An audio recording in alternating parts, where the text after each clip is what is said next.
ध्रुव ने आवाज की तरफ देखा।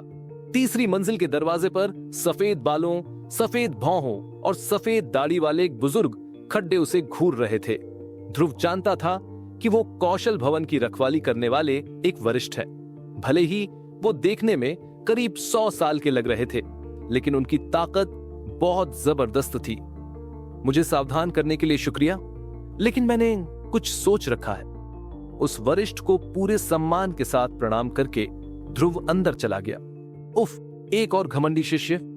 पहरा दे रहे उस वरिष्ठ ने निराशा से अपना सिर हिलाया। उन्होंने ध्रुव जैसे कई शिष्यों को देखा था और उनमें से ज्यादातर अंत में बुरी तरह फेल ही होते थे। जो कम फेल होते वो अपनी गलती सुधार लेते थे, लेकिन जो बुरी तरह मुंह की खाते वो पूरी तरह से गलत रास्ते पर निकल जाते और अपना भविष्य बर्बाद कर लेते थे। फिर भी जब कोई नया चेहरा आता तो वो वरिष्ठ उसे प्यार से समझाते ताकि कोई और बच्चा गलत रास्ते पर न जाए। ध्रुव तीसरी मंजिल पर घूमा और जल्द ही उसने अपनी पसंद की एक स्किल बुक उठा ली। वो उसे रजिस्टर कराने के लिए उस वरिष्ठ के पास ले गया। क्या तुम सच में इस ब्रह्मजाल हथेली की ट्रेनिंग करना चाहते हो? वरिष्ठ ने ध्रुव को शक की नजरों से देखा। जी, ध्रुव ने मुस्कुराते हुए सिर हिलाया। क्या तुमने इस स्किल के बारे में पढ़ा है? वरिष्ठ ने दोबारा पूछा। जी, मैंने पढ़ा है, ध्रुव ने फिर से मुस्कुराते हुए जवाब दिया। फिर भी तुम इसे चुन रहे हो? पूरे कौशल भवन में इसे सीखना सबसे मुश्किल है। उस वरिष्ठ को सच में कुछ समझ नहीं आ रहा था। मैं ठीक इसी की ट्रेनिंग करना चाहता हूं। ध्रुव के चेहरे पर अभी भी मुस्कान थी, लेकिन उसकी आंखों में एक अजीब सा पक्का इरादा था। हे भगवान, आजकल के बच्चों को अपनी हदों का कोई अंदाजा ही नहीं है। वरिष्ठ ने एक गहरी सांस ली, लेकिन फिर भी ध्रुव के लिए वो किताब रजिस्टर कर दी। किताब वापस देते हुए उन्होंने कहा, याद रखना कि कब रुकना है। ध्रुव ने सिर हिलाया, मानो उनकी सलाह मान ली हो। भले ही वो वरिष्ठ ध्रुव पर शक कर रहे थे, लेकिन ध्रुव के मन में उनके लिए बहुत सम्मान था।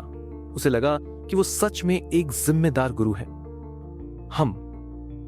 लेकिन जैसे ही ध्रुव पीछे मुड़ा, एक जाना पहचाना इंसान उसके कंधे से टकराता हुआ आगे बढ़ गया।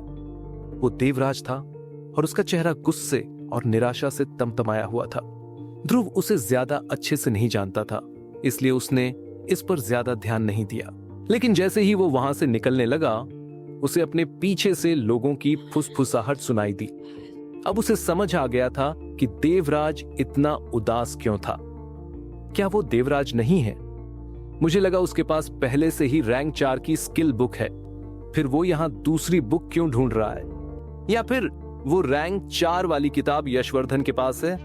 तुम्हें नहीं पता, कल रात दावत में अंदरूनी इलाके के वरिष्ठों ने उन्हें याद दिलाया था कि रैंक 4 की स्किल बुक बांटी नहीं जा सकती, सिर्फ एक ही इंसान उसकी ट्रेनिंग कर सकता है। वरिष्ठ की यह बात सुनकर दोनों के चेहरे का रंग उड़ गया। फिर आखिरकार उन्होंने सबके सामने सच उगल दिया। पता चला कि वो परीक्षा में पहले नंबर पर नहीं आए थे और उन 40 खूंखार दरिंदों को किसी और ने ही मारा था। अच्छा, तो ये बात है। लेकिन फिर उन्होंने शुरू में झूठ क्यों बोला? अरे कौन जाने, शायद अपनी झूठी शान बघारना चाहते थे, लेकिन इस बार उनकी पूरी बेइज्जती हो गई। सही कहा, लेकिन फिर पहले नंबर पर कौन आया? मुझे तो याद नहीं कि बाहरी इलाके में कोई इतना ताकतवर भी था। पूरे 40 खूंखार दरिंदे, और उनमें से एक तो रैंक 4 का भी था। सच में ये सोचकर भी रोंगटे खड़े हो जाते हैं कि वो इंसान कितना खतरनाक होगा। ये सब सुनकर ध्रुव बस मुस्कुराया और सिर हिलाते हुए अगली मंजिल की तरफ बढ़ गया। वो जल्द से जल्द अपनी ट्रेनिंग शुरू करना चाहता था। चौथी मंजिल भी पहली मंजिल की तरह लोगों से खचाखच भरी थी। नए शिष्य अभी किताबें चुन रहे थे, इसलिए यहाँ ज्यादातर पुराने शिष्य ही मौजूद थे। ध्रुव ने चारों तरफ देखा। कहने को तो ये एक मंजिल थी, लेकिन ये किसी बड़े से मार्शल आर्ट्स ट्रेनिंग ग्राउंड जैसी लग रही थी। कम से कम 1000 लोग वहां यंत्रों के साथ ट्रेनिंग कर रहे थे और उनके चिल्लाने की आवाजें हर तरफ गूंज रही थीं। ये नजारा सच में शानदार था। मुख्य हॉल में रखे उन हजारों यंत्रों के अलावा वहां अनगिनत प्राइवेट कमरे भी थे जो खास तौर पर ट्रेनिंग के लिए बनाए गए थे। ये बहुत ही बढ़िया तरीका था जिन्हें भीड़ भाड़ पसंद थी वो मुख्य हॉल में दूसरों के साथ ट्रेनिंग कर सकते थे और लड़ते हुए एक दूसरे की मदद कर सकते थे।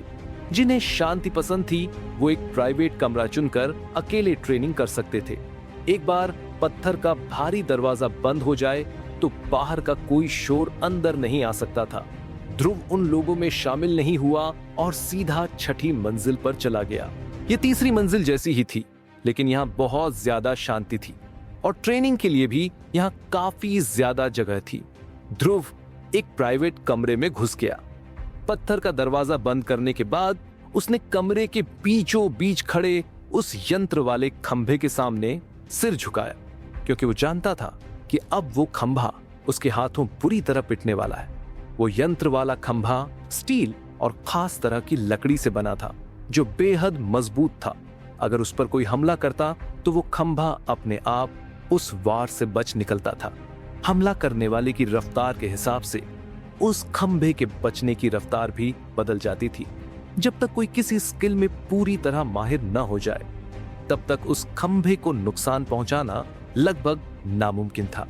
इसीलिए ये ट्रेनिंग के लिए सबसे बेहतरीन चीज थी। भ्रमजाल हथेली।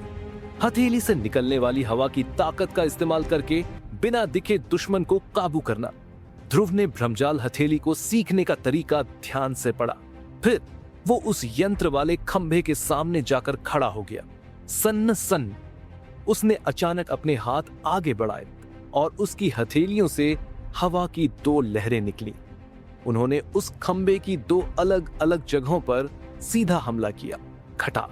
लेकिन इससे पहले कि वो प्रहार खंभे से टकराते, वो खंभा बिजली की तेजी से दाएं बाएं हिला और ध्रुव के हमले से बच निकला।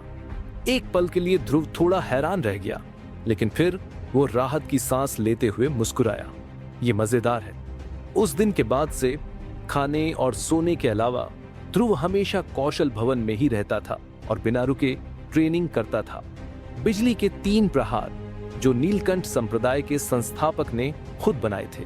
भले ही ये बेहद रहस्यमयी स्किल थी, लेकिन इसे सीखना भी उतना ही ज्यादा मुश्किल था। और रही बात भ्रमजाल हथेली की, तो उस वरिष्ठ ने उसे पूरे कौशल भवन की सबसे मुश्किल स्किल ऐसे ही नहीं कहा था। इसके पीछे एक ठोस वजह थी। फिर भी कुछ समय तक लगातार ट्रेनिंग करने के बाद ध्रुव धीरे धीरे उन दोनों स्किल्स की फितरत को समझने लगा था। बिजली के 3 प्रहार ये बेहद सख्त और खतरनाक थे। ये बिजली की तरह तेज और तूफान की तरह ताकतवर थे। इसका हर एक वार दुश्मन की जान ले सकता था और ये सच में बहुत शक्तिशाली थी। भ्रमजाल हथेली ये इसके बिल्कुल उलट थी। सच को धोखे से बदलना और तब हमला करना जब दुश्मन पूरी तरह से बेखबर हो। भले ही ये बिजली के 3 प्रहार जितनी खतरनाक नहीं थी, लेकिन फिर भी ये एक कमाल की स्किल थी और दोनों के अपने अपने अलग फायदे थे। 10 दिनों तक ना के बराबर खाने और सोने के बाद ध्रुव ने आखिरकार इन दोनों स्किल्स पर अपनी पकड़ बना ली थी। भले ही ये नहीं कहा जा सकता था कि वो भ्रमजाल हथेली में पूरी तरह माहिर हो गया था, लेकिन वो इसके बहुत करीब था। वहीं दूसरी तरफ वो बिजली के 3 प्रहार के सिर्फ पहले 2 प्रहार ही सीख पाया था। लेकिन फिर भी वे कौशल ध्रुव ने दूसरे प्रहार का सफलतापूर्वक इस्तेमाल किया तो वो खुद इसकी भयानक ताकत देखकर हैरान रह गया। कौशल भवन की 3री मंजिल पर पहरा देने वाले वरिष्ठ अभी भी वहीं थे और ध्रुव उन्हें वो भ्रमजाल हथेली वाली किताब वापस कर रहा था। क्या हुआ? हार मान ली? वरिष्ठ ने ध्रुव को हल्के से मजाक उड़ाते हुए देखा और उनके होंठों की मुस्कान बता रही थी कि उन्हें खुद पर थोड़ा घमंड हो रहा है। ध्रुव ने कोई जवाब नहीं दिया, वो बस मुस्कुराया। लेकिन उस वरिष्ठ की नजरों में ध्रुव की उस मुस्कान का मतलब था कि वो अपनी हार मान चुका है। पहली मंजिल पर जाओ और रैंक 1 की स्किल से शुरुआत करो। किताब वापस लेते हुए वरिष्ठ ने एक अच्छे गुरु की तरह उसे सलाह दी। शुक्रिया गुरुजी। ध्रुव ने पूरे सम्मान से उन्हें प्रणाम किया और वहां से चला गया। इसे पता है कि कब पीछे हटना चाहिए, मतलब ये बच्चा अभी भी थोड़ा बहुत समझदार है। जाते हुए ध्रुव की पीठ को देखकर वरिष्ठ ने संतुष्टि से सिर हिलाया। कौशल भवन पूरा दिन नहीं खुला रहता था। सूरज ढलते ही इसे बंद कर दिया जाता था और उस समय पहरा देने वाले सभी वरिष्ठों को किताबों और ट्रेनिंग वाले यंत्रों की जांच करनी पड़ती थी। ऐसी भी क्या मुसीबत आ गई कि मुझे खुद वहां जाकर देखना पड़ेगा। वरिष्ठ ओमकार, आपको यह देखना ही पड़ेगा। मैंने इतने लंबे समय से कोई इतना ताकतवर शिष्य नहीं देखा। सीढ़ियों पर एक अधेड़ उम्र का आदमी सफेद बालों वाले एक वरिष्ठ ओमकार को अपने साथ छठी मंजिल के एक प्राइवेट कमरे की तरफ ले जा रहा था। उस प्राइवेट कमरे के अंदर वो यंत्र वाला खंभा, जिसे कभी नहीं तोड़ा जा सकता था, गड्ढों और दरारों से भरा पड़ा था। उसकी हालत इतनी खराब थी कि वो कभी भी टूटकर गिर सकता था। उस खंभे को देखते ही सफेद बालों वाले वरिष्ठ ओमकार के चेहरे के भाव एकदम गंभीर हो गए और वो उसे बहुत ध्यान से देखने लगे। लेकिन जैसे ही उन्होंने उस यंत्र पर एक के बाद एक हथेली के गहरे निशान देखे तो उनके होश उड़ गए। अपने इतने सालों के तजुर्बे से वो एक पल में समझ गए कि इस खंभे को भ्रमजाल हथेली के वार से बर्बाद किया गया है। लेकिन अंदरूनी इलाके में ऐसे गिने चुने शिष्य ही थे जो भ्रमजाल हथेली को इस स्तर तक सीख पाए हों, और जो लोग ऐसा कर सकते थे वो पहले ही बाहरी दुनिया का तजुर्बा लेने के लिए संप्रदाय से बाहर जा चुके थे। उनमें से शायद ही कोई अब ट्रेनिंग के लिए कौशल भवन में आता था। कुछ देर गहराई से सोचने के बाद अचानक वरिष्ठ ओमकार की आंखें फटी की फटी रह गईं और उन्होंने हक्के बक्के होकर कहा, कहीं ये वो तो नहीं? वरिष्ठ ओमकार के दिमाग में आखिर किस इंसान का नाम आया? क्या वो ध्रुव की असली पहचान जान गए हैं या फिर उन्हें किसी और खतरनाक शिष्य का डर सता रहा है? ध्रुव ने तो बस अपनी ताकत की एक छोटी सी झलक दिखाई है। अब नीलकंठ संप्रदाय में आगे क्या तूफान आने वाला है? बात यह थी कि वरिष्ठ ओमकार ही वो इंसान थे जिन्होंने ध्रुव की किताब रजिस्टर की थी, लेकिन उनकी एक और पहचान भी थी। वो कौशल भवन के मुख्य संचालक थे। उन्हें लगा कि जिस इंसान ने यंत्र वाले खंभे का ये हाल किया है वो ध्रुव हो सकता है, लेकिन थोड़ा गहराई से सोचने पर उन्हें ये बात नामुमकिन लगी। आखिर ध्रुव ने ब्रह्मजाल हथेली की ट्रेनिंग सिर्फ 10 दिन ही तो की थी। महज 10 दिनों में किसी स्किल को इस हद तक सीखना बिल्कुल नामुमकिन था। वरिष्ठ ओमकार, जरा इसे देखिए। जब वो गहरी सोच में डूबे थे और कुछ समझ नहीं पा रहे थे, तभी बगल वाले प्राइवेट कमरे से किसी ने उन्हें आवाज लगाई। लेकिन वो खंभा तो असली बात थी ही नहीं। वरिष्ठ ओमकार एक बार फिर हैरान रह गए, क्योंकि बगल वाले कमरे का यंत्र वाला खंभा तो पूरी तरह से तहस नहस हो चुका था। बिजली के 3 प्रहार, वो भी दूसरा प्रहार। बाहरी इलाके का कोई भी शिष्य इस स्किल की ट्रेनिंग नहीं कर सकता। इस बार वरिष्ठ ओमकार का चेहरा बेहद गंभीर हो गया था। बिजली के 3 प्रहार, ये एक ऐसी स्किल थी जिसे सिर्फ मुख्य शिष्य ही सीख सकते थे। अब ये बाहरी इलाके में दिख रही थी, जिसका सीधा मतलब था कि किसी मुख्य शिष्य ने इस स्किल को बाहर लीक कर दिया है।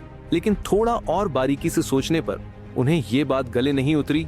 नीलकंठ संप्रदाय के नियम बहुत सख्त थे। अगर कोई चुपके से कोई स्किल बुक लीक करता तो वो आसानी से पकड़ा जाता।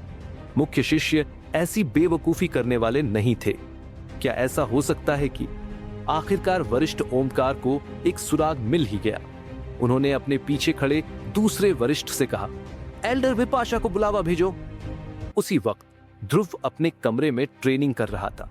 2 घंटे की कड़ी मेहनत के बाद उसने एक के बाद एक 3 संत आत्मा घास को पूरी तरह से सोख लिया था। अगर कोई ये नजारा देख लेता तो उसके होश उड़ जाते। बड़े बड़े महारथियों को भी एक संत आत्मा घास सोखने में कम से कम 1 दिन का समय लगता है, लेकिन ध्रुव को तो 1 घंटा भी नहीं लगा। और सबसे बड़ी बात, ध्रुव ने घास की पूरी ऊर्जा को अपने ऊर्जा केंद्र में सोख लिया था। उसका एक कतरा भी बर्बाद नहीं हुआ। ये काम तो बड़े बड़े दिग्गज भी नहीं कर पाते। कहा जाता है कि अगर कोई आम इंसान एक संत आत्मा घास को सोखता है तो वो उसकी सिर्फ 50 ऊर्जा ही हासिल कर पाता है और बाकी बर्बाद हो जाती है। लगता है इस ताकत की मुझे बहुत बड़ी कीमत चुकानी पड़ रही है। ध्रुव ने एक गहरी सांस लेते हुए थोड़ी लाचारी से कहा। वजह यह थी कि 3 संत आत्मा घास सोखने के बाद भी उसे अगले स्तर पर पहुंचने का कोई एहसास नहीं हो रहा था। उसे तो अपना ऊर्जा केंद्र अभी भी खाली लग रहा था। अगर उसकी जगह कोई आम इंसान होता और उसने 3 संत आत्मा घास की ऊर्जा पूरी तरह सोख ली होती तो वो महारथी क्षेत्र के 4थे स्तर से सीधा 5वें स्तर पर पहुंच जाता। ये बात एक बड़ी परेशानी की तरफ इशारा कर रही थी। भले ही उस दिव्य बिजली ने ध्रुव को आम इंसानों से कहीं ज्यादा ताकत दी थी, लेकिन अगले स्तर तक पहुंचने के लिए ध्रुव को आम इंसानों से कहीं ज्यादा कीमत भी चुकानी पड़ रही थी। आध्यात्मिक ऊर्जा। भले ही ध्रुव इसे खुद भी जमा कर सकता था, लेकिन महीनों की लगातार ट्रेनिंग भी एक संत आत्मा घास की ऊर्जा के बराबर नहीं हो सकती थी। इससे साफ था कि अगर ध्रुव अपनी ताकत बढ़ाना चाहता है तो उसे भविष्य में आध्यात्मिक ऊर्जा के भारी खजाने की जरूरत पड़ेगी। उफ, तो क्या इसी को कहते हैं कि हर फायदे के साथ एक नुकसान भी जुड़ा होता है। अपने बिस्तर के पास रखी बाकी 2 संत आत्मा घास देखकर ध्रुव का बहुत मन कर रहा था कि वो उन्हें भी सोख ले, लेकिन उसने खुद को रोक लिया क्योंकि वो उन्हें श्रुति के लिए बचा कर रखना चाहता था। श्रुति जल्द ही महारथी क्षेत्र के 5वें स्तर में कदम रखने वाली है। ये 2 संत आत्मा घास उसकी बहुत मदद करेंगी। थोड़ा झिझकने के बाद ध्रुव ने उन घासों को संभाल कर रख दिया, मोमबत्ती बुझाई और सो गया। अगले दिन की सुबह ध्रुव जल्दी उठ गया था, इसीलिए उसने वो घास अपनी जेब में रखी और श्रुति को ढूंढने निकल पड़ा। लेकिन अफसोस, अंदरूनी इलाका सच में बहुत बड़ा था। कहा जाता था कि यहाँ बाहरी इलाके से भी ज्यादा शिष्य थे, कम से कम 1 लाख अंदरूनी शिष्य। जहां तक नजर जाती वहां तक फैले उन अनगिनत महलों के बीच किसी एक इंसान को ढूंढना भूसे के ढेर में सुई ढूंढने जैसा था। भाई, एक बात बताओ, क्या हमें किसी संघ में शामिल होना चाहिए या नहीं? ये आध्यात्मिक औषधि का शिकार है और जितने ज्यादा लोग होंगे ताकत उतनी ही ज्यादा होगी। एक बार तुम किसी संघ में शामिल हो गए तो उससे बाहर निकलना बहुत मुश्किल होता है। कल को अगर उस संघ पर कोई मुसीबत आई तो हम भी उसमें बेवजह घसीटे जाएंगे। ये बात भी सही है। खैर छोड़ो, पहले चौक पर चलकर अपना नाम तो लिखवा लें। भाइयों जैसे लगने वाले 2 जवान लड़के ध्रुव के पास से गुजरे, लेकिन उनकी बातों ने ध्रुव के चेहरे पर खुशी ला दी। सीनियर, क्या आप लोगों ने अभी कहा कि आध्यात्मिक औषधि के शिकार के लिए नाम लिखे जा रहे हैं? ध्रुव ने उनके पास जाकर पूछा। हाँ बिल्कुल, हर साल इस शिकार का समय अलग होता है। इस बार ये पिछले साल से थोड़ा जल्दी शुरू हो रहा है। लगता है तुम इस साल नए आए हो। अगर नाम लिखवाना है तो हमारे साथ चलो। वो बड़ा भाई स्वभाव से काफी मिलनसार था। तकलीफ देने के लिए माफी चाहूंगा, ध्रुव ने प्यार से मुस्कुराते हुए कहा। वो अंदर ही अंदर बहुत खुश था। आध्यात्मिक औषधि का मतलब था वो जड़ी बूटियां जिनमें आध्यात्मिक ऊर्जा भरी होती है। ये कई तरह की होती थीं और इन्हें निम्न, मध्य, उच्च और शीर्ष स्तरों में बांटा गया था। ध्रुव के पास जो संत आत्मा घास थी वो एक उच्च स्तर की औषधि थी। ये आध्यात्मिक औषधि का शिकार नीलकंठ संप्रदाय की तरफ से अंदरूनी शिष्यों के लिए एक खास मौका होता था। नीलकंठ पर्वतमाला के एक खास हिस्से में बहुत भारी मात्रा में आध्यात्मिक औषधियां पाई जाती थीं, जिसे औषधि पर्वत कहा जाता था। औषधि पर्वत, वैसे तो ये नीलकंठ संप्रदाय का एक वर्जित इलाका था जहां किसी को जाने की इजाजत नहीं थी, लेकिन हर साल इसे कुछ समय के लिए खोला जाता था और सभी अंदरूनी शिष्य इसमें हिस्सा ले सकते थे। इसे औषधि का शिकार इसलिए कहा जाता था क्योंकि इन औषधियों में अपनी एक जान और समझ होती थी। वो जमीन के अंदर छुप सकती थीं, बहुत तेजी से भाग सकती थीं और यहाँ तक कि खतरनाक हमले भी कर सकती थीं। इसीलिए इन्हें पकड़ना कोई बच्चों का खेल नहीं था। इस वक्त ध्रुव को सबसे ज्यादा जरूरत इन्हीं आध्यात्मिक औषधियों की थी। जितनी ज्यादा मिले उतना अच्छा। ऐसे में इस शिकार का शुरू होना उसके लिए किसी बहुत बड़ी खुशखबरी से कम नहीं था। जूनियर, लगता है तुम अभी तक किसी संघ में शामिल नहीं हुए हो। क्या तुम अकेले ही इस शिकार पर जाने की सोच रहे हो? बड़े भाई ने ध्रुव को ऊपर से नीचे तक घूरते हुए पूछा। क्या इसमें कोई बुराई है? ध्रुव को समझ नहीं आया। मैं सच कहूंगा, ये शिकार कोई ऐसा काम नहीं है जिसे एक इंसान अकेले कर सके। मेरी मानो तो किसी संघ में शामिल हो जाओ। उन दोनों भाइयों ने उसे नेक दिल सलाह दी। संघ असल में अंदरूनी शिष्यों द्वारा बनाए गए गुट होते थे।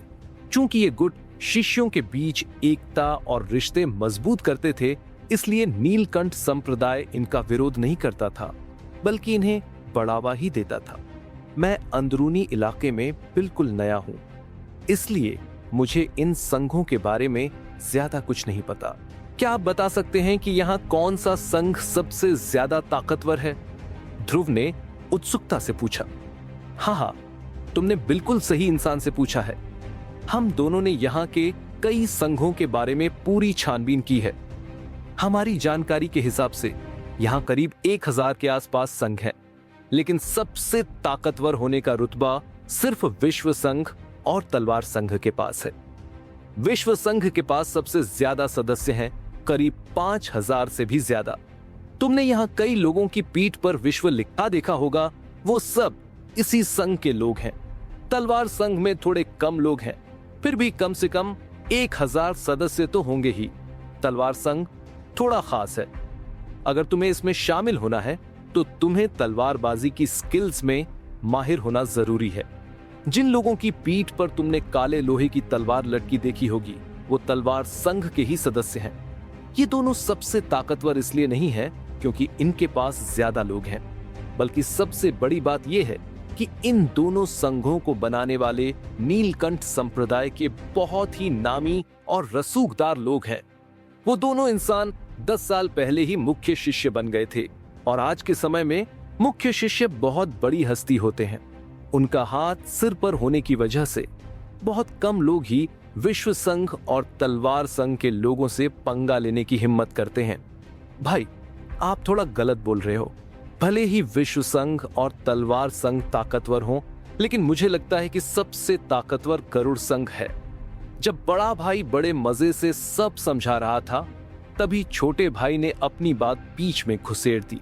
भले ही गरुड़ संघ ताकतवर है, लेकिन उनके पास लोग बहुत कम हैं। 2 मुख के 4 हाथों का मुकाबला नहीं कर सकते, और अगर सच में कोई लड़ाई हुई तो वो विश्व संघ और तलवार संघ के सामने टिक नहीं पाएंगे। बड़े भाई ने ना में सिर हिलाया। ऐसा जरूरी नहीं है। गरुड़ संघ में लोग भले ही कम हों, लेकिन वो इंसानों के बीच ड्रैगन जैसे हैं। उनमें से हर एक इंसान अकेले 100 लोगों पर भारी पड़ सकता है।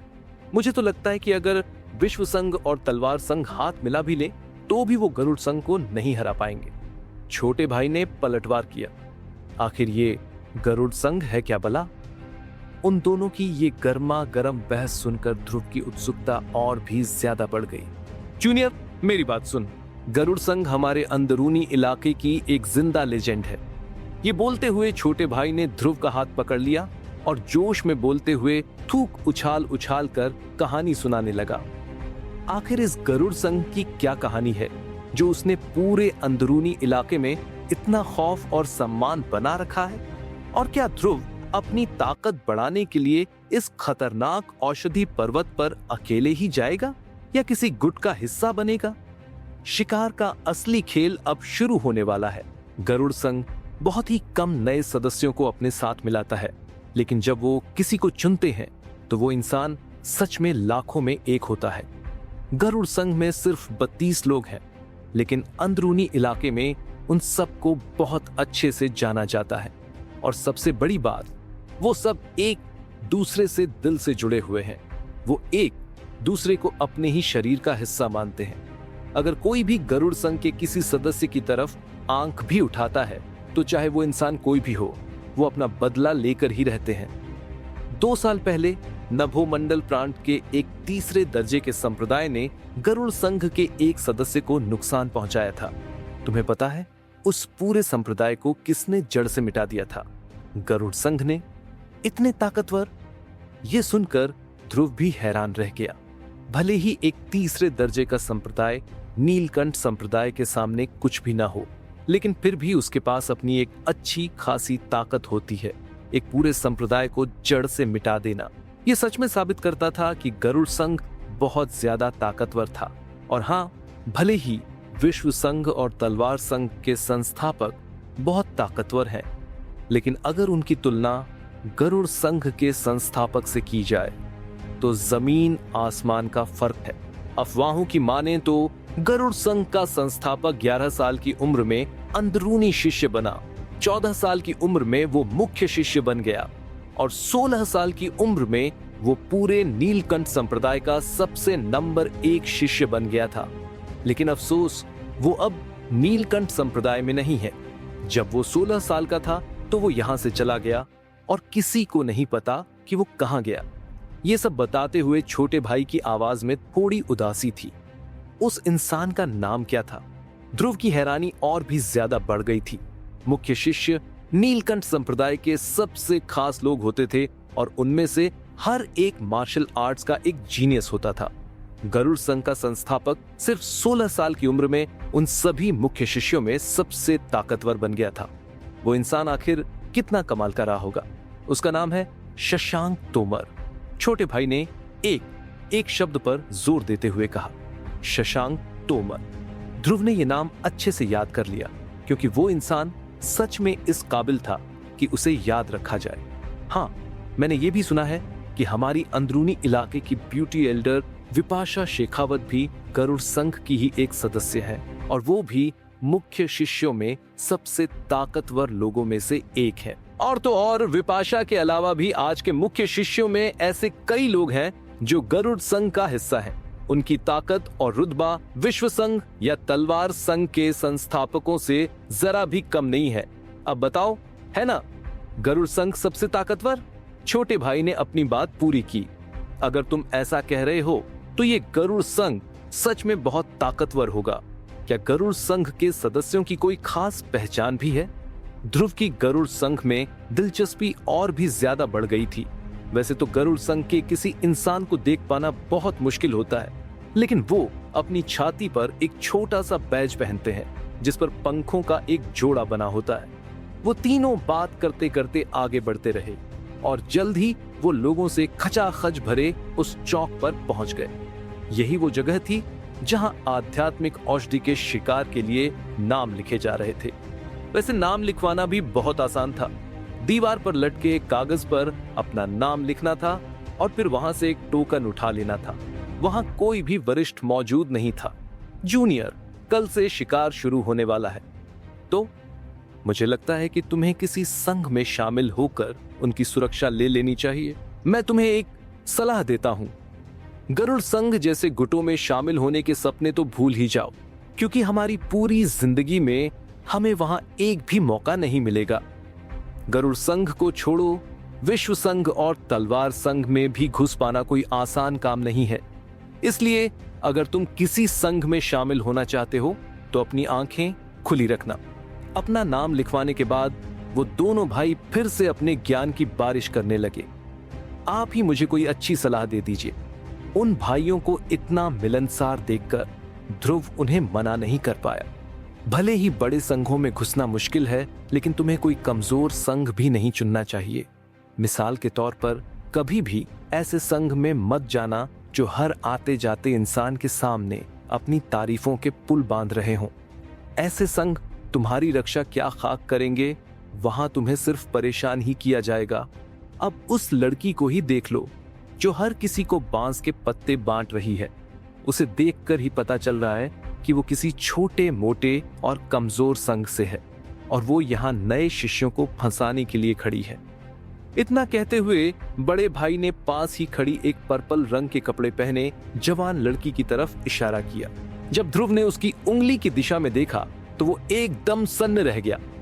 वो पर्पल कपड़ों वाली लड़की कोई और नहीं बल्कि श्रुति थी। श्रुति! उसे देखकर ध्रुव खुशी से चिल्ला उठा। ध्रुव की आवाज सुनकर श्रुति ने अपना सिर घुमाया।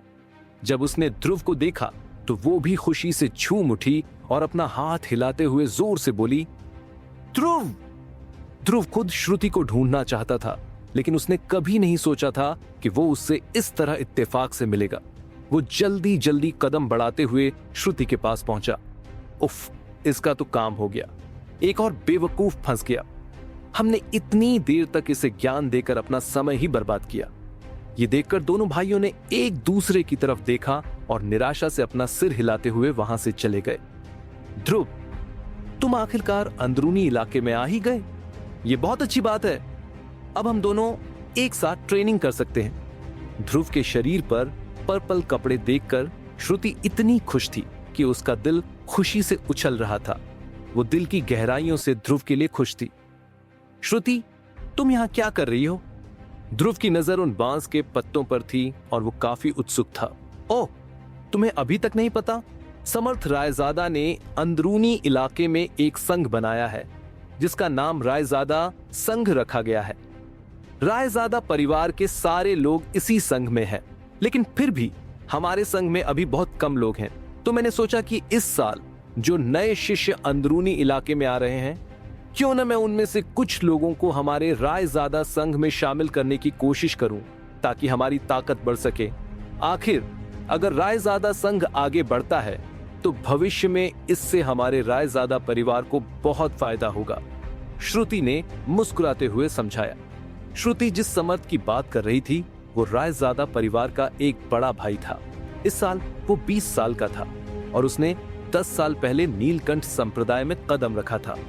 लेकिन ध्रुव को वो समर्थ बिल्कुल भी पसंद नहीं था, क्योंकि बचपन में वो उन लोगों में से एक था जो ध्रुव को सबसे ज्यादा परेशान करते थे। मैं तुम्हारी मदद करता हूं। भले ही ध्रुव समर्थ को पसंद नहीं करता था, लेकिन वो ये भी नहीं चाहता था कि श्रुति इतनी ज्यादा मेहनत करे। अरे नहीं, इसकी कोई जरूरत नहीं है। तुम अभी रायजादा संघ के बारे में ज्यादा कुछ नहीं जानते, इसलिए मैं इसे खुद ही संभाल लूंगी, श्रुति ने प्यार से मना करते हुए मुस्कुरा कर कहा और फिर फिक्र जताते हुए पूछा, हाँ याद आया।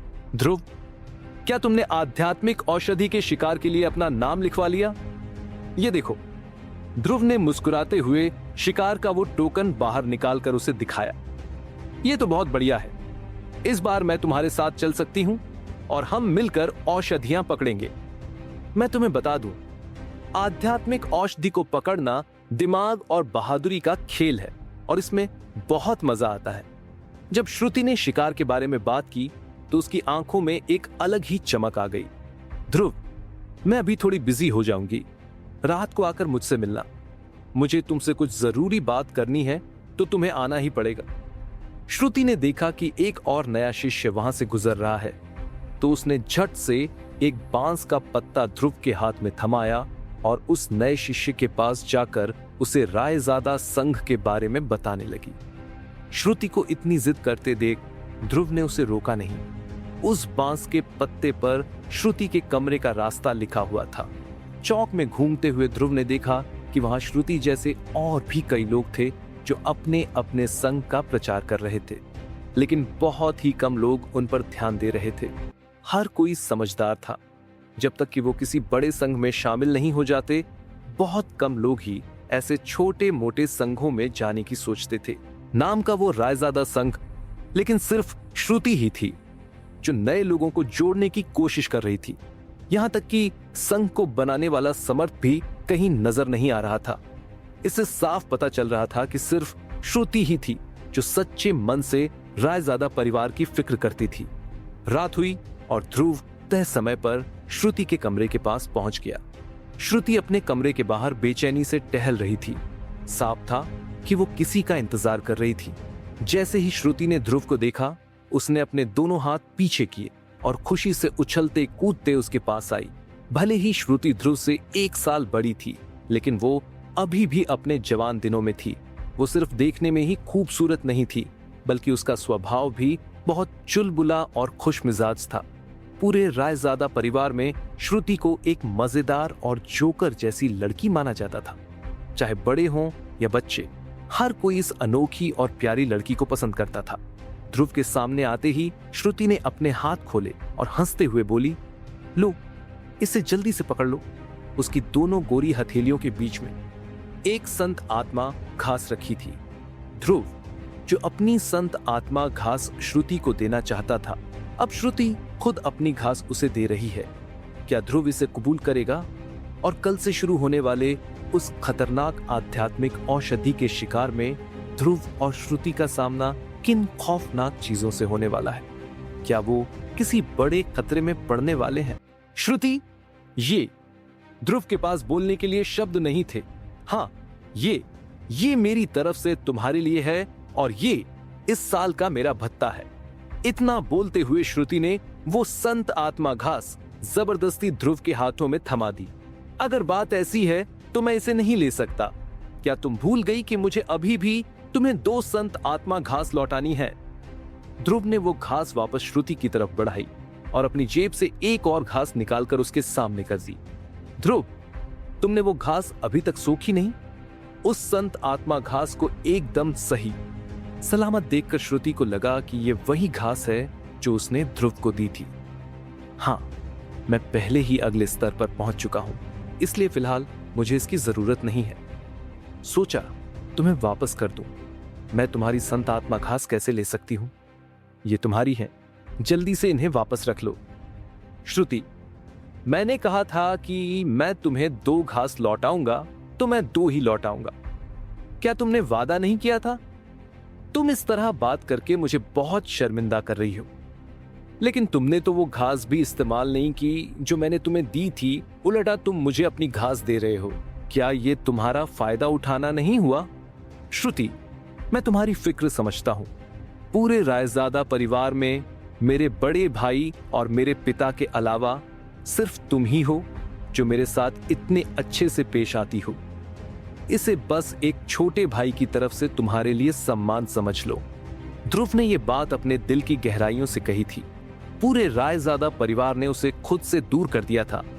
ऐसे में श्रुति का उसके साथ इतना अच्छा बर्ताव करना सच में उसके दिल को छू जाता था। ध्रुव को अपनी बात पर इतना अड़ा देखकर श्रुति का चेहरा शर्म से लाल हो गया और उसने धीमी आवाज में कहा, ध्रुव, तुम्हारा ऐसा करना मुझे सच में बहुत शर्मिंदा कर रहा है। असल में यह संत आत्मा घास मेरी नहीं है। अभय ने मुझसे कहा था कि मैं उसकी तरफ से यह तुम्हें दे दूं। मेरे भाई ने। ध्रुव एक पल के लिए एकदम सन्न रह गया। अभय रायजादा, वो संग्राम रायजादा का अपना सगा बेटा था और ध्रुव का बड़ा भाई। वो नभुमंडल प्रांत के सबसे नंबर 1 संप्रदाय महाकाल संप्रदाय में ट्रेनिंग कर रहा था। सिर्फ 17 साल की उम्र में वो महारथी क्षेत्र के 6ठे स्तर पर पहुंच चुका था। वो रायजादा परिवार की पूरी नौजवान पीढ़ी का सबसे ताकतवर इंसान था।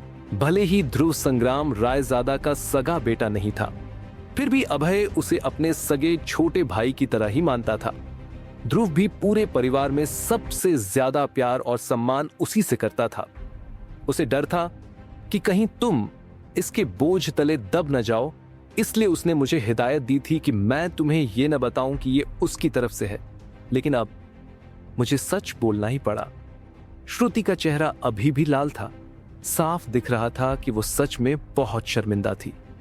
श्रुति, फिर भी मुझे तुम्हारा शुक्रिया अदा करना चाहिए। भले ही ये खास तुम्हारी तरफ से न हो, लेकिन इतने सालों में तुमने जो प्यार मुझे दिया है वो तो तुम्हारा ही है। जैसा मैंने कहा, इसे अपने छोटे भाई की तरफ से एक सम्मान समझकर ये दोनों घास रख लो। और वैसे भी तुम जल्द ही महारथी क्षेत्र के 5वें स्तर में कदम रखने वाली हो, तो ये घास तुम्हारे लिए ज्यादा जरूरी है, इसलिए अब इन्हें मना मत करना। ध्रुव ने बड़ी ही नरमी लेकिन पक्के इरादे से वो घास श्रुति के हाथों में रख दी। अगर तुम इतना जोर दे रहे हो तो मैं इसे उधार समझकर रख लेती हूँ, लेकिन मैं सिर्फ एक ही घास उधार लूंगी, क्योंकि मैं तुम्हें सिर्फ एक ही वापस लौटा सकती हूँ। ध्रुव की जिद के आगे हार मानकर श्रुति ने एक घास रख ली। सच तो यह था कि ध्रुव बिल्कुल सही कह रहा था। श्रुति जल्द ही 5वें स्तर पर पहुंचने वाली थी और यह समय उसके लिए बहुत ही अहम था। यह संत आत्मा घास सच में उसके लिए बहुत मायने रखती थी। बस बात खत्म। ध्रुव मुस्कुराया। हाँ, याद आया ध्रुव, अभय ने एक खत भी भेजा है जो मुझे तुम्हें देना था। श्रुति ने अपनी कमर से एक खत निकालकर ध्रुव की तरफ बढ़ाया। उस खत को हाथ में लेते ही ध्रुव के अंदर भावनाओं का सैलाब आ गया। वो पिछले 5 सालों से रायजादा परिवार के घर नहीं गया था, जिसका मतलब था कि उसने अपने पिता और भाई को 5 सालों से नहीं देखा था। वो इसलिए वापस नहीं गया क्योंकि उसे लगता था कि अभी वो इस काबिल नहीं है कि उनसे नजरें मिला सके। लेकिन इन 5 सालों में उसके पिता और भाई लगभग हर महीने उसे एक खत जरूर लिखते थे। इससे पता चलता था कि वो दोनों ध्रुव की कितनी फिक्र करते थे। ठीक है, कमरे पर जाकर खत पढ़ लेना। अब जल्दी से मेरे साथ चलो। आज बहुत खुशी का दिन है। श्रुति ने ध्रुव का हाथ पकड़ा और उसे अपने कमरे की तरफ खींचने लगी, लेकिन कमरे के पास पहुंचने से पहले ही ध्रुव ने अपनी भौहें सिकोड़ ली। उसे कमरे के अंदर से कई जानी पहचानी आवाजें आ रही थी और ये वो लोग थे जिन्हें वो बिल्कुल भी पसंद नहीं करता था। सच में जैसे ही कमरे का दरवाजा खुला, अंदर 32 चेहरे मौजूद थे। उनमें से ज्यादातर चेहरे जाने पहचाने थे। रायजादा परिवार के लगभग वो सभी लोग वहां मौजूद थे जो नीलकंठ संप्रदाय के शिष्य थे, और जो कुछ अनजान चेहरे थे, ध्रुव अंदाजा लगा सकता था कि वो कहां से आए हैं। वो पक्का रायजादा संघ के नए सदस्य होंगे। सब लोग देखो कौन आया है, श्रुति ने खुशी से चहकते हुए कहा। जैसे ही सबने दरवाजे की तरफ देखा, ध्रुव साफ महसूस कर सकता था कि उनकी नजरों में उसके लिए सिर्फ नफरत और घृणा थी। ओह, मैं भी सोच रहा था कि कौन आया है। क्या ये वही इंसान नहीं है जिसने हमारे रायजादा परिवार का नाम रोशन किया है? एक लड़का ध्रुव की तरफ चलते हुए आया। वो कोई और नहीं बल्कि राजवीर था, और वो रणवीर का बड़ा भाई था। उसने भी श्रुति के साथ ही नीलकंठ संप्रदाय में कदम रखा था, और वो भी महारथी क्षेत्र के चौथे स्तर पर था। ध्रुव, तुमने तो सच में महान काम किए हैं, तुम्हें पता है? राजवीर ने ध्रुव की तरफ उंगली उठाते हुए कहा, और उसकी नजरें बिल्कुल भी दोस्ताना नहीं थीं।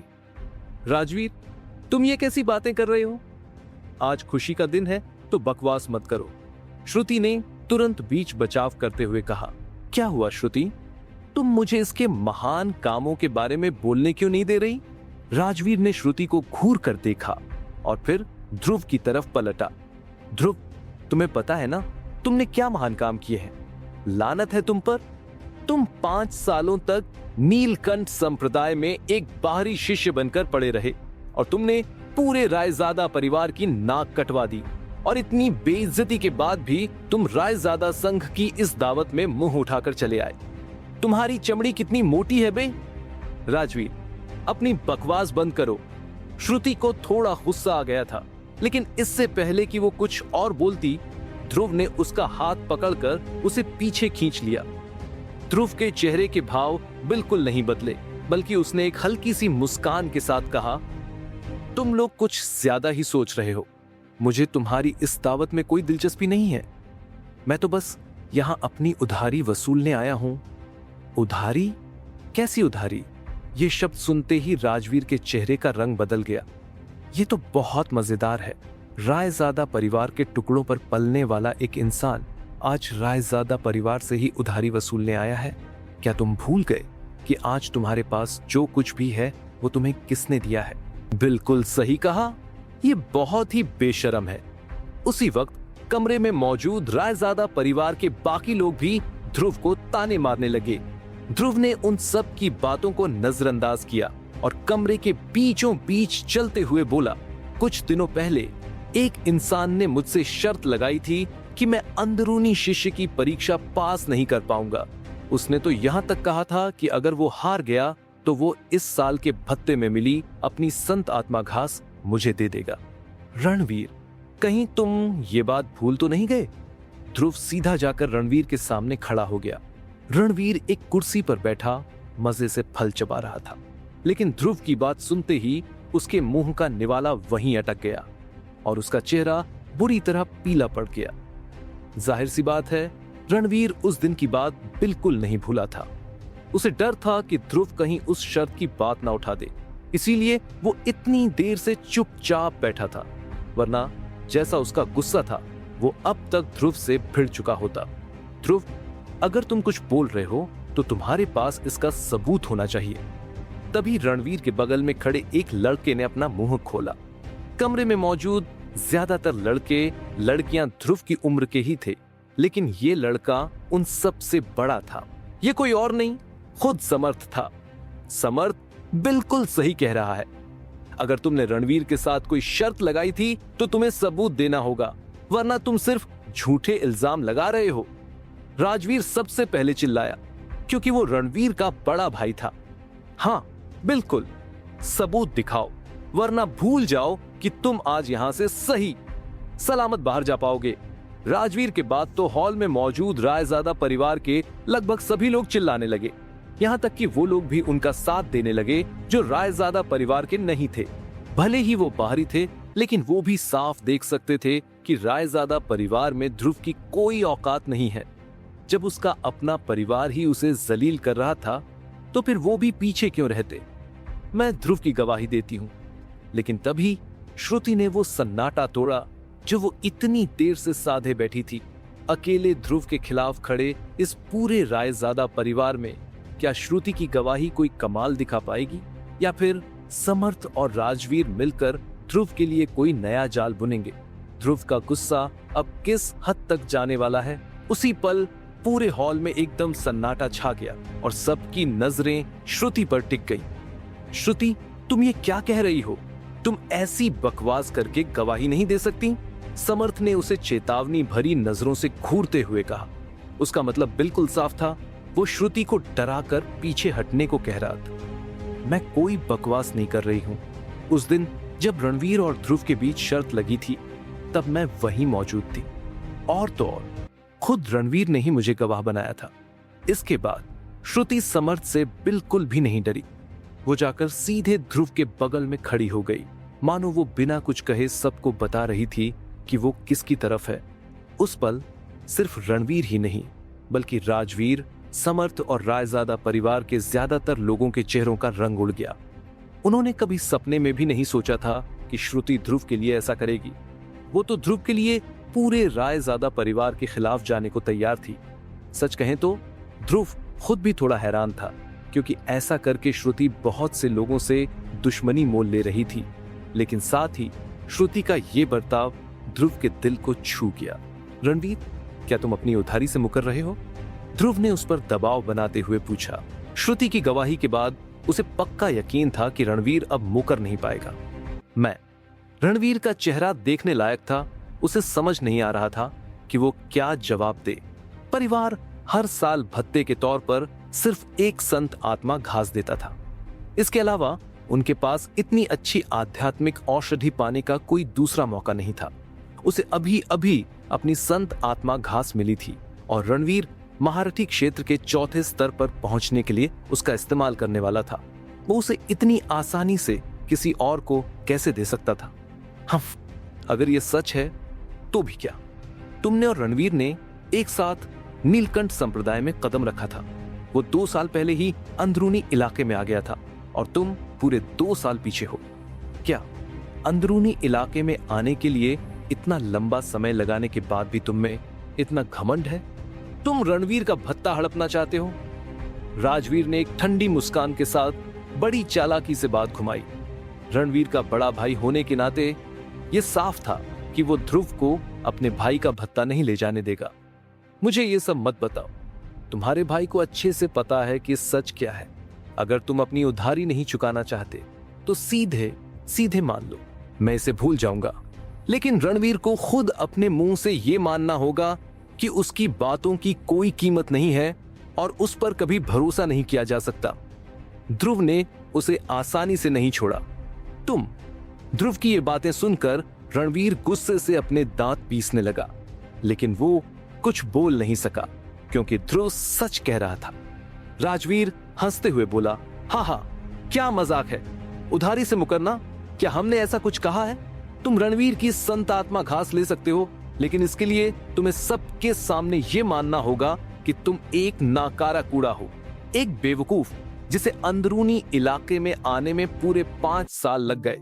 क्यों लोगों, क्या मैं सही कह रहा हूं? राजवीर जोर से चिल्लाया। बिल्कुल, राजवीर एकदम सही कह रहा है। हाँ, अगर तुम्हें यह संत आत्मा घास चाहिए तो तुम्हें यह मानना होगा कि तुम कचरा हो। अगर तुम ये मान लेते हो तो हम ये घास तुम्हें एक भिखारी की तरह खैरात में दे देंगे। राजवीर ने अपने हाथ उठाते हुए कहा और वहां मौजूद बाकी लोग भी उसका साथ देते हुए चिल्लाने लगे। संग्राम, अभय और श्रुति को छोड़कर पूरे रायजादा परिवार में कोई भी ध्रुव को पसंद नहीं करता था। वो सब उसे परिवार से बाहर निकालना चाहते थे। इसलिए बात चाहे कितनी भी नीच क्यों ना हो, अगर वो ध्रुव के खिलाफ थी तो वो सब उसका समर्थन करते थे। वो सब मिलकर ध्रुव को नीचा दिखाना चाहते थे। राजवीर, बिना बात के तमाशा मत खड़ा करो। ये रणवीर और ध्रुव के बीच का मामला है। इसलिए तुम लोगों को इसमें बोलने का कोई हक नहीं है। श्रुति ने डांटते हुए कहा, हमें हक नहीं है और तुम्हें है?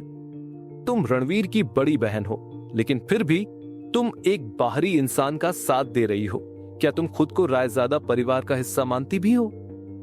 राजवीर ने बड़ी ही कड़वाहट और गुस्से से जवाब दिया, मैं इंसान को नहीं बल्कि सच्चाई को देखती हूं, और वैसे भी ध्रुव कोई बाहरी इंसान नहीं है।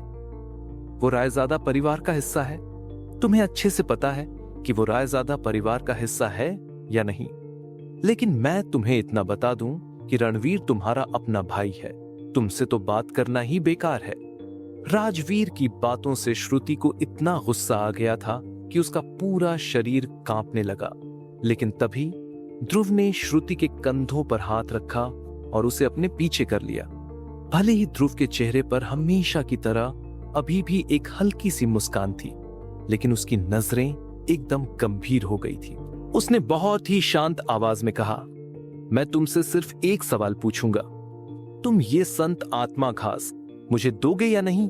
हो ध्रुव, ये मत कहना कि हम तुम्हें परेशान कर रहे हैं, लेकिन सच तो ये है कि तुम्हारी औकात नहीं है कि तुम रणवीर की संत आत्मा घास ले सको। क्यों ना ऐसा करे, मैं तुम्हें एक मौका देता हूं, रणवीर के साथ मुकाबला करो। अगर तुम जीत गए तो यह साबित हो जाएगा कि तुम इस संत आत्मा घास के काबिल हो। श्रुति, अब यह मत कहना कि मैं कोई ढंग की बात नहीं कर रहा। मैं अपनी खुद की संत आत्मा घास भी दांव पर लगा रहा हूं। अगर ध्रुव जीत गया तो यह सब उसका हो जाएगा। ये बोलते हुए राजवीर ने अपनी जेब से संत आत्मा घास निकाली और उसे मेज पर रख दिया। उसी पल राजवीर ने रणवीर की तरफ एक इशारा किया। रणवीर तुरंत समझ गया और उसने भी अपनी संत आत्मा घास मेज पर रख दी। रणवीर, तुम 2 साल पहले ही अंदरूनी इलाके में आ चुके हो और तुमने 2 मार्शल स्किल्स भी सीख ली हैं। वहीं दूसरी तरफ ध्रुव अभी अभी अंदरूनी इलाके में आया है। तुम्हें उससे मुकाबला करते हुए शर्म नहीं आती? तुम बस अपना भत्ता देना नहीं चाहते। श्रुति को अभी भी लग रहा था कि ध्रुव के साथ नाइंसाफी हो रही है। चुप रहो, तुम्हें इसमें बोलने की कोई जरूरत नहीं है। राजवीर ने श्रुति की तरफ उंगली उठाते हुए उसे धमकाया और फिर अपनी आंखें सिकोड़ते हुए ध्रुव को घूरने लगा। लेकिन अगर तुम हार गए तो तुम्हें अपनी संत आत्मा घास देनी होगी। क्या है तुम में इतनी हिम्मत? उसी पल सबकी नजरें ध्रुव पर टिक गई। हर कोई उसके जवाब का इंतजार कर रहा था। अगर ध्रुव मना कर देता तो वो उसे एक डरपोक और कायर कहकर जलील करते, और अगर ध्रुव मान जाता तो रणवीर को सबके सामने उसे पीटने का मौका मिल जाता। चाहे कुछ भी हो, ध्रुव हर तरफ से फंस चुका था। वो सब बस ये देखना चाहते थे कि ध्रुव की सबके सामने बेइज्जती कैसे होती है। मुझ में हिम्मत क्यों नहीं होगी? ध्रुव ने मुस्कुराते हुए हामी भर दी। बढ़िया, तुम में गुर्दा तो है, लेकिन एक बात पहले ही साफ कर दूं, मुक्कों और लातों की कोई आंखें नहीं होती, इसलिए बाद में अपनी चोटों का रोना मत रोना। राजवीर की मुस्कान और भी ज्यादा नीच और कुटिल हो गई। बकवास बहुत हो गई। आओ मुकाबला शुरू करते हैं। ध्रुव ने अपनी संत आत्मा घास मेज पर रखी और हॉल के बीचों बीच जाकर खड़ा हो गया। ध्रुव। श्रुति ने ध्रुव का हाथ खींचा। उसकी घबराई हुई आंखें ध्रुव से विनती कर रही थीं कि वो रणवीर से मुकाबला न करे, लेकिन ध्रुव ने मुस्कुराते हुए श्रुति का हाथ प्यार से हटा दिया और कहा, मुझ पर भरोसा रखो। ये देखकर श्रुति बस उसे हैरान होकर देखती रह गई। न जाने क्यों उसके दिल ने कहा कि इस मुकाबले में ध्रुव की जीत पक्की है। ध्रुव और रणवीर हॉल के बीचों बीच आ गए और बाकी सब ने गोल घेरा बना लिया। वो सब ध्रुव की बेइज्जती का तमाशा देखने का एक भी पल मिस नहीं करना चाहते थे। ध्रुव, लगता है तुम्हें अपनी जान से ज्यादा इस खजाने से प्यार है। रणवीर, जो इतनी देर से चुप था, आखिरकार उसके चेहरे पर भी एक मुस्कान आ गई, लेकिन उसकी वो मुस्कान बहुत ही खतरनाक और शैतानी थी। ध्रुव की वजह से उसे सबके सामने जो शर्मिंदगी झेलनी पड़ी थी, उससे वो अंदर ही अंदर उबल रहा था। अब जब उसे ध्रुव को सबक सिखाने का मौका मिल गया था तो जाहिर है वो अपने हाथ पीछे नहीं खींचने वाला था। हो, ध्रुव ने एक हल्की सी मुस्कान के साथ कहा, मैं भी तुमसे ठीक यही बात कहना चाहता था। तुम बातें बहुत बड़ी बड़ी करते हो। आज मैं तुम्हें तुम्हारी औकात दिखाऊंगा कि तुम कितने कमजोर हो। अचानक रणवीर का बायां पैर आगे बढ़ा। एक जोरदार धमाके की आवाज हुई और उसका पूरा शरीर हवा की तेजी से आगे की तरफ दौड़ा। उसके दोनों हाथ हवा में चल रहे थे और वो अंधाधुंध मुक्के बरसा रहा था। उसके शरीर से एक बहुत ही शक्तिशाली ऊर्जा निकल रही थी और वो किसी जंगली खूंखार दरिंदे की तरह ध्रुव पर टूट पड़ा। रणवीर एक खूंखार दरिंदे की तरह ध्रुव पर टूट पड़ा है। क्या ध्रुव अपनी नई भ्रमजाल हथेली का इस्तेमाल करेगा या उसके बिजली के 3 प्रहार रणवीर को धूल चटाएंगे? क्या रणवीर को उसकी असली औकात पता चलेगी